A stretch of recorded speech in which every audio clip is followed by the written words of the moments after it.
Michael Saylor ने कल के दिन में बता दिया है कि वो मार्केट का किंग है और मार्केट उसकी वजह से कम क्रैश नहीं होने वाली। वाकया क्या हुआ है वो आज आपको मैं समझाने वाला हूं। जो STRC के शेयर के ऊपर फट चल रहा था, जो यील्ड प्रोवाइड कर रहा है कि ये यील्ड जो है देने में या तो माइकल सेलर को मुश्किल इस तरह से होगी कि STRC के उसको शेयर ही सेल करने पड़ेंगे या तो उसको बिटकॉइन सेल करने पड़ेंगे। और अभी 32 बिटकॉइन जब सेल कर रहे थे तो मार्केट में इतना भयंकर क्रैश आया था, और अगर जो है वो मिलियंस ऑफ डॉलर के बिटकॉइन वो सेल करेगा तो क्या ही बनेगा, क्या ही क्रैश आएगा। लेकिन माइकल सेलर ने कल के दिन में बता दिया कि मेरे पास इतना पैसा है कि मैं मार्केट को क्रैश नहीं होने दूंगा, कम से कम मार्केट मेरी वजह से क्रैश नहीं करेगी। कल के दिन में उस बंदे ने 35 मिलियन के 520 बिटकॉइन अगेन से बाय किए। ये एक आम बात है, वो बाय करता है, लेकिन इससे और बड़ी बात क्या निकल के आ रही है कि उसके जो USD के रिजर्व थे 300 मिलियन डॉलर के उसके पास थे। कल के दिन में उसने उसको बढ़ा के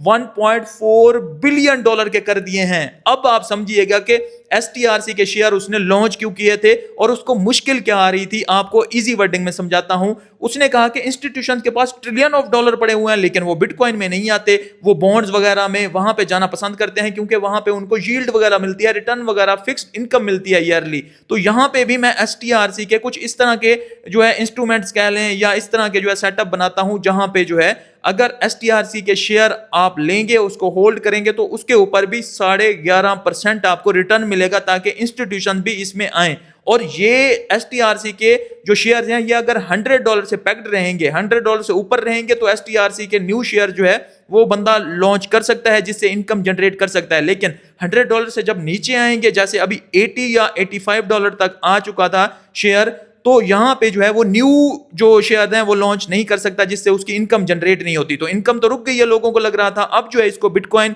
या STRC के शेयर सेल करने पड़ेंगे। लोगों को तो यील्ड देनी है, तकरीबन जो है 11.5% जो देनी थी वो जो है शेयर गिरने के बाद जो है अब और ज्यादा देनी पड़ रही थी। तो ये तकरीबन जो है ईयरली इसको 1.3 बिलियन डॉलर जो देने पड़ते थे, लेकिन पे आउट जो है हर मंथ देना पड़ता है। तो उसने कल के दिन में बता दिया कि मेरे पास 1.4 बिलियन डॉलर पड़े हुए हैं, जिससे मैं ये यील्ड दे सकता हूं। लेकिन अगर सपोज करो मेरे पास ये भी खत्म हो जाते हैं, तब भी STRC के जो शेयर हैं वो $100 से ऊपर नहीं जाते, वो नीचे क्रैश कर जाते हैं $60 $70 तक, तब मेरे पास 8 लाख से भी ज्यादा बिटकॉइन पड़े हुए हैं, जिससे मैं 42 सालों तक लोगों को जो है ये यील्ड प्रोवाइड कर सकता हूं। और माइक्रो स्ट्रेटेजी माइकल सेलर तब जाके जो है फुल तबाह होगा जब बिटकॉइन यहां से 90% क्रैश हो जाए। और आपको क्या लगता है कि बिटकॉइन यहां से 90% क्रैश हो जाएगा और उसको कोई बायर ही नहीं मिलेगा नीचे से?